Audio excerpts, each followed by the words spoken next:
Hello and welcome to all सिरम education. तो आज हम पढ़ेंगे BEGLA 135 की यूनिट 1। ठीक है, यह है BEGLA 135। इसकी हम पढ़ेंगे आज यूनिट 1, जिसका नाम है स्टार्टिंग एंड एंडिंग कन्वर्सेशन। ठीक है, और इस बुक का नाम है इंग्लिश इन डेली लाइफ। तो आज मैं आपको इसकी यूनिट फर्स्ट समझाऊंगी, तो मेक श्योर आप वीडियो को एंड तक देखो। एंड ये हम आज पढ़ेंगे इसके जो इसमें 4 ब्लॉक होते हैं। ठीक है, फर्स्ट, सेकंड, थर्ड, फोर्थ आप देख रहे हो। तो हम फर्स्ट पढ़ेंगे जिसका है ग्रीटिंग एंड गुड बाय। उसकी हम यूनिट 1 पढ़ेंगे आज, जो कि है स्टार्टिंग एंड एंडिंग कन्वर्सेशन। ठीक है, ये फर्स्ट ब्लॉक है, इसमें 4 यूनिट है। सेकंड में भी 4 यूनिट है, ऐसे ही थर्ड के अंदर भी 4 यूनिट होती है और फोर्थ के अंदर भी 4 यूनिट होती है। इसका मतलब आपकी जो एक बुक होगी ये, इसके अंदर आपके टोटल 16 यूनिट होंगे। ओके, जैसे आप देख रहे हो मैंने यहाँ पे लिख रखा है 16 यूनिट है इस पूरी बुक के अंदर। जैसे 4 यूनिट पहले ब्लॉक में, सेकंड में 4 यूनिट, थर्ड में 4, ऐसे लास्ट में 4 यूनिट। अगर आपको मुझसे कुछ भी पूछना हो तो आप मुझे कमेंट में पूछ सकते हो। एंड यहाँ इस बुक की मैंने आपको गाइड भी दे रखी है, वो आप डिस्क्रिप्शन में जाके देख सकते हो। मेक श्योर आप वो जाके ज़रूर देखो और ख़रीद लो, तो गाइड से पढ़ने में काफ़ी अच्छा रहता है। तो यहाँ पे लिखा है कि जब हम कोई भी कन्वर्सेशन को शुरू करते हैं तो उससे पहले हमारा माइंडसेट कैसे होना चाहिए, मतलब हमारी, जैसे मैं हिंदी में कहूँ तो मानसिकता, हमारी सोच कैसी होनी चाहिए। जैसे हम कोई भी कन्वर्सेशन को स्टार्ट करें तो हमें हमारी सोच कैसी होनी चाहिए। ठीक है, ये लिखा है। ठीक है, यहाँ पे सेकंड पॉइंट पे लिखा है कि जब भी हम किसी से बात शुरू करते हैं, बात करना किसी भी इंसान से, तो हमारे मन में एक डर होता है कि हम स्ट्रेंजर से मतलब कैसे बात करें, कुछ वियर्ड ना हो, कुछ मतलब फुलिश ना लगे। इस चीज़ का हमें डर होता है। किससे बात करने से? स्ट्रेंजर से बात करने से, क्योंकि हम जिन्हें हम जानते हैं उनसे तो हम आराम से बात कर लेते हैं, लेकिन जिन्हें हम नहीं जानते उनसे बात करने में हमें थोड़ा डर लगता है कि कैसे बात को स्टार्ट करें या फिर कैसे अपना कन्वर्सेशन को स्टार्ट करें। हाँ, लेकिन जैसे कुछ लोग होते हैं, जैसे आप से भी कुछ स्टूडेंट्स होंगे जिन्हें कोई डर नहीं होता, वो किसी से भी कभी बात कर लेते हैं, they are so extroverts. But कुछ लोग होते हैं जिन्हें स्ट्रेंजर से बात करने में डर लगता है। ऐसे लोग भी होते हैं, क्योंकि समटाइम्स सामने वाले को हम अपने आप से कंपेयर करने लग जाते हैं कि क्या वो हमसे ज़्यादा गुड लुकिंग है, या उसके कपड़े अच्छे हैं, या शूज़ अच्छे हैं। मतलब किसी भी टॉपिक पे लेके हमें लगता है कि शायद वो हमसे ज़्यादा अच्छा है और हम शायद उसके सामने फुलिश लग रहे हैं, हमको सामने अच्छे नहीं लग रहे। हम इस चीज़ पे अपने आप को वो करने लग जाते हैं, जज। इससे हमें कॉम्प्लेक्स आ जाता है। लेकिन हमें ऐसा नहीं करना चाहिए। हमें ऐसे किसी से अपने आप को कंपेयर नहीं करना चाहिए। जैसे आपने हॉलीवुड मूवीज़ में देखा होगा, उसमें वो लोगों का लुक कैसा भी हो, चाहे कैसे भी कपड़े हो, उन्हें कोई फ़र्क नहीं पड़ता, वो कॉन्फिडेंट ही रहते हैं। सो इसका थर्ड पॉइंट यही है कि हमें कोई भी मतलब like of the other person reaction, like a stranger look that say I don't want to talk to, या कुछ भी, तो आपको उससे अफ्रेड नहीं होना है। You are essential afraid of the other peoples like other person reaction. तो हमें उससे अफ्रेड नहीं होना है, हमें और अपनी बात को कहना है, हमें जो कहना है। कोई नहीं डरना, चाहे आपको कोई कुछ भी कहे, इवन वो आप पे हंसे भी चाहे, आपको उससे कोई फ़र्क नहीं पड़ना चाहिए। अगर आपके अंदर कॉन्फिडेंस है तो यू कैन डू एनीथिंग। ठीक है, और हमारा 5th पॉइंट लिखा है कि this is very rarely happen in the real life, कि रियल लाइफ में ये बहुत रेयरली हैपन होता है, मूवीज़ में ऐसा ज़्यादातर दिखाया जाता है। तो ये इस चैप्टर का इंट्रोडक्शन था। अब हम चैप्टर पे चलते हैं। चैप्टर क्या है? चैप्टर में है read the passage to understand how and why etiquette matters. ठीक है, एटिकेट्स क्यों मैटर करते हैं, हम ये इसमें पढ़ेंगे। इसमें हम ये बात करेंगे कि एटिकेट क्यों मैटर करते हैं और हमें क्यों, मतलब एटिकेट्स हमारे अंदर होने चाहिए, मैनर्स होने चाहिए, वो चीज़ की क्या इंपॉर्टेंस होती है, इस चैप्टर में ये पढ़ेंगे अब हम।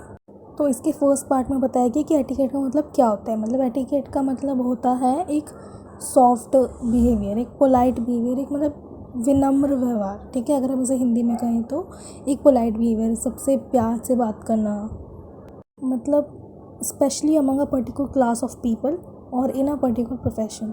मतलब हमें स्पेशली एक जो क्लास ऑफ पीपल होता है उनके सामने, और जो हम एक पर्टिकुलर प्रोफेशन होते हैं उसमें हमें मतलब मैनर्स के साथ रहना चाहिए, ये इसमें लिखा है। ठीक है, क्योंकि उस टाइम पे एटिकेट्स बहुत ही इंपॉर्टेंट होते हैं।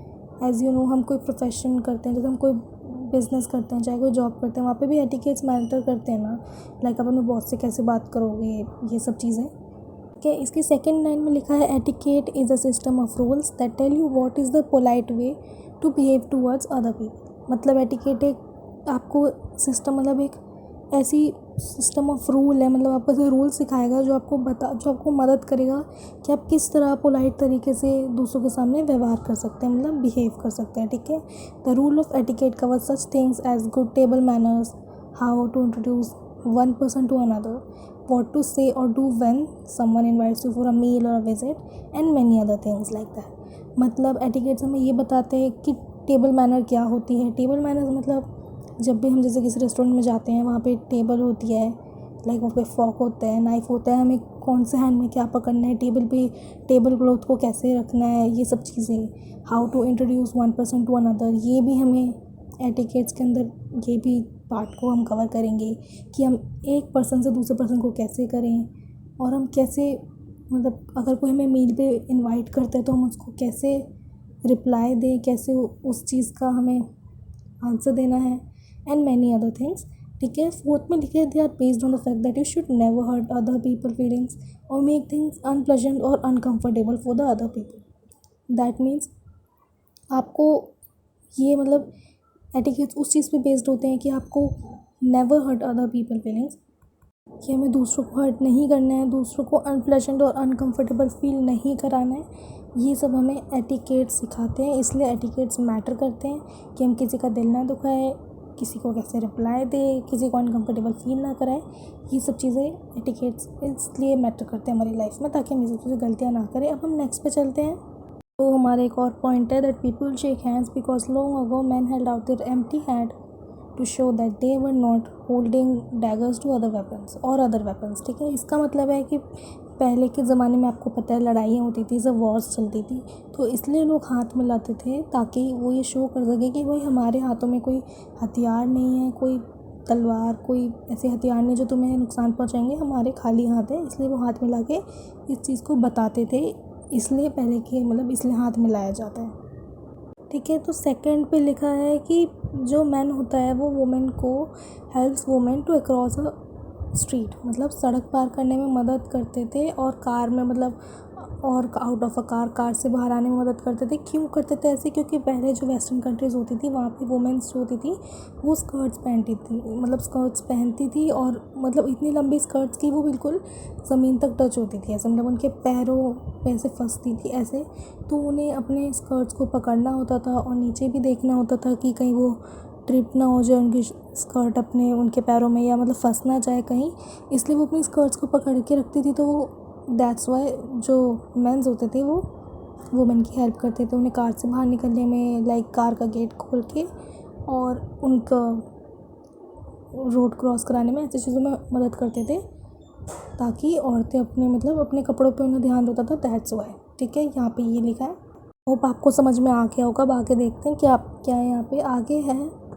आगे इस बुक के अंदर लिखा है कि समय के साथ हमारे जो मैनर्स हैं वो बदल चुके हैं, जो हमारे रूल थे, एटिकेट्स थे, वो बदल चुके हैं, लेकिन सम ऑफ द रूल्स, कुछ ऐसे रूल्स आज भी हैं all over world, like all around world, specially in formal situations, ऐसी सिचुएशन जहाँ पे आप फॉर्मली सबसे बात करते हो, आज भी कुछ ऐसे रूल्स हैं जो हम आज भी फॉलो करते हैं। वैसे समय के साथ काफ़ी कुछ बदल चुका है, बट कुछ ऐसे एटिकेट्स हैं जिसे हम आज भी यूज़ करते हैं, और आपको वो जानना काफ़ी इंपॉर्टेंट है, क्योंकि वो हम आगे भी यूज़ करते रहेंगे।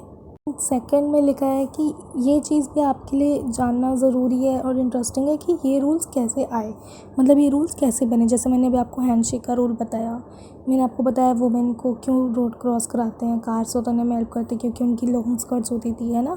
ऐसे आपको ये सब जान के अच्छा लगेगा कि ये रूल्स लाइक कैसे बने और इन्हें हम क्यों फॉलो करें, मतलब ये कैसे ये रूल बने, ये एटिकेट्स बने, इन्हें एटिकेट्स कहा गया। आपको ये सब समझ में आ गया, मुझे कमेंट करके ज़रूर बताना that you can understand that. अब हम पढ़ते हैं टेबल मैनर्स क्या होते हैं, ठीक है, और उन सब बारों में। तो different countries have different polite ways to use the knife, fork and spoon, and one of the way is all right, मतलब any one of the way is all right, मतलब हर कंट्री में उनके अलग अलग रूल्स हैं, अलग अलग पोलाइट वे हैं कि एक चाकू को, फॉर्क को, चम्मच को कैसे यूज़ करना है सही तरीके से, और उनमें से लाइक वो सब भी अपनी अपनी जगहों पे सही है, ठीक है। जैसे सेकंड में है napkin should be laid in the lap and never tucked into any part of the clothing, मतलब जो नैपकिन होता है जब आप रेस्टोरेंट में जाते हो तो वो napkin should be laid in the lap, मतलब वो आपके पैर पे रखा होना चाहिए, आपको ऐसे उसे अपने पैर पे बिछाना चाहिए, अपनी थाइस पे, और आपको उसे never tucked into any part of the clothing, मतलब आपको उसे कहीं टक नहीं करना चाहिए, जैसे अपनी पैंट में, अपनी कपड़ों पे, कहीं भी उसे आपको ऐसे टक, मतलब ऐसे कहीं फंसाना नहीं चाहिए, सब सिंपली आपको अपने लैप पे रखना चाहिए।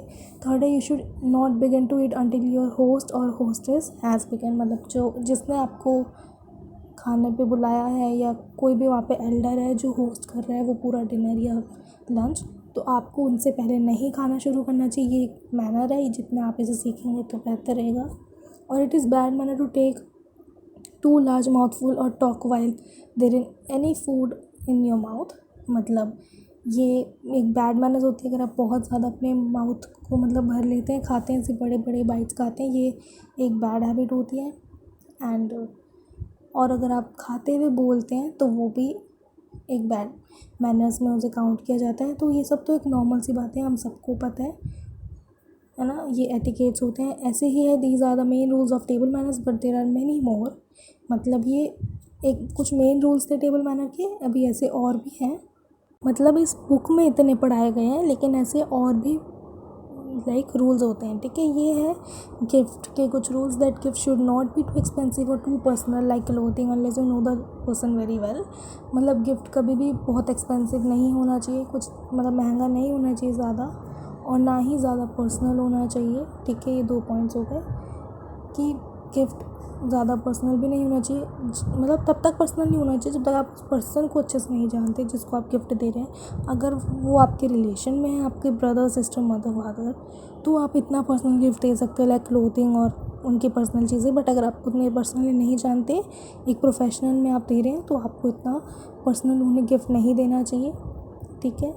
सेकेंड है हमारा flowers and chocolates are proper gift from the boys to girls, मतलब फ्लावर्स और चॉकलेट्स एक प्रॉपर गिफ्ट है, एक बॉय किसी गर्ल को ही दे सकता है। आप देखते हो जैसे there are so many occasions आते हैं, ऐसे चॉकलेट डे, गिफ्ट डे, तो उसमें जो बॉयज़ होते हैं वो गर्ल्स को फ्लावर चॉकलेट्स देते हैं, तो ये एक अच्छा गिफ्ट है, ये एक मैनर दिखाता है। Now days young people give treats to friends, जैसे आजकल के जो यंग पीपल है, जैसे आप लोग हैं, वो आप अपने ट्रीट्स दे दो फ्रेंड्स को।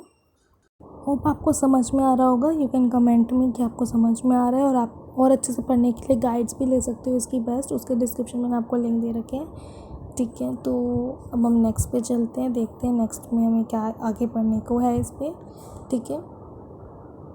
तो अब हमें यहाँ पे इंट्रोड्यूसिंग मतलब ग्रीटिंग के हमें रूल्स बताए गए हैं कि आप कैसे किसी को ग्रीटिंग दे सकते हो, आप अभिवादन कर सकते हो, हिंदी में हम कहें तो मतलब कैसे अपने आप को इंट्रोड्यूस कर सकते हो या ग्रीटिंग आप दे सकते हो, ठीक है। इंट्रोड्यूसिंग एंड ग्रीटिंग, ठीक है। Someone are the first thing we say to someone और meet someone new to make them relax and comfortable, मतलब इंट्रोड्यूसिंग और ग्रीटिंग ऐसी पहली चीज़ है जो हम बोलते हैं जब भी हम किसी से मिलते हैं, to make them relaxed and comfortable, ये हमारा फर्स्ट चीज़ है।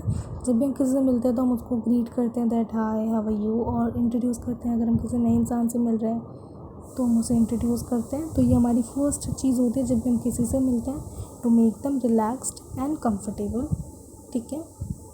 क्योंकि इंट्रोडक्शन देना काफ़ी इंपॉर्टेंट होता है, चाहे आप अपने फ्रेंड से बात कर रहे हो, आप अपने फ्रेंड को किसी दूसरे फ्रेंड से मिला रहे हो, तो आपको उन्हें इंट्रोड्यूस कराना होगा, चाहे आप कहीं फॉर्मल जगह पे हो, आपके बॉस या कहीं जगह पे, ठीक है। Second, it may be at any place like an official meeting, party और गैदरिंग, जी जैसे मैं आपको बता रही हूँ कि आप अपने ऑफिशियल मीटिंग में हो, कहीं भी हो, पार्टी में हो, कोई पब्लिक गैदरिंग लाइक अपने फ्रेंड्स या फैमिली गैदरिंग में हो, ये सब ज़रूरी होता है। We could use some of these expressions while introducing ourselves, है ना। Formal is more polite and also if you don't know the person, तो फॉर्मल जो होते हैं वो और पोलाइट होता है, फॉर्मल इंट्रोड्यूसिंग और ग्रीटिंग्स। तो अगर आप किसी को नहीं जानते तो वहाँ पे आप एक फॉर्मल टॉक को यूज़ कर सकते हो। Informal is used when talking to friends only, ये आपको ध्यान रखना है। इनफॉर्मल टॉक हम सिर्फ तब करते हैं जब हम अपने फ्रेंड से बात करते हैं। तो ये हमारा पूरा चैप्टर था VEGLA 135 का फर्स्ट यूनिट। होप आपको अच्छी लगी, आपको समझ में आई हो। कोई भी क्वेश्चन हो आप मुझे कमेंट करके पूछ सकते हो, एंड बेस्ट गाइड के डिस्क्रिप्शन में लिंक है, आप वो जाके एक बार ज़रूर चेक करो। It's very helpful for you, अगर आप पढ़ोगे गाइड से तो आपको बहुत बेनिफिट रहेगा। आप चैनल को सब्सक्राइब कर लो क्योंकि ऐसी अमेजिंग क्लासेस मैं आपके लिए लाने वाली हूँ। That is it for today, thanks for watching.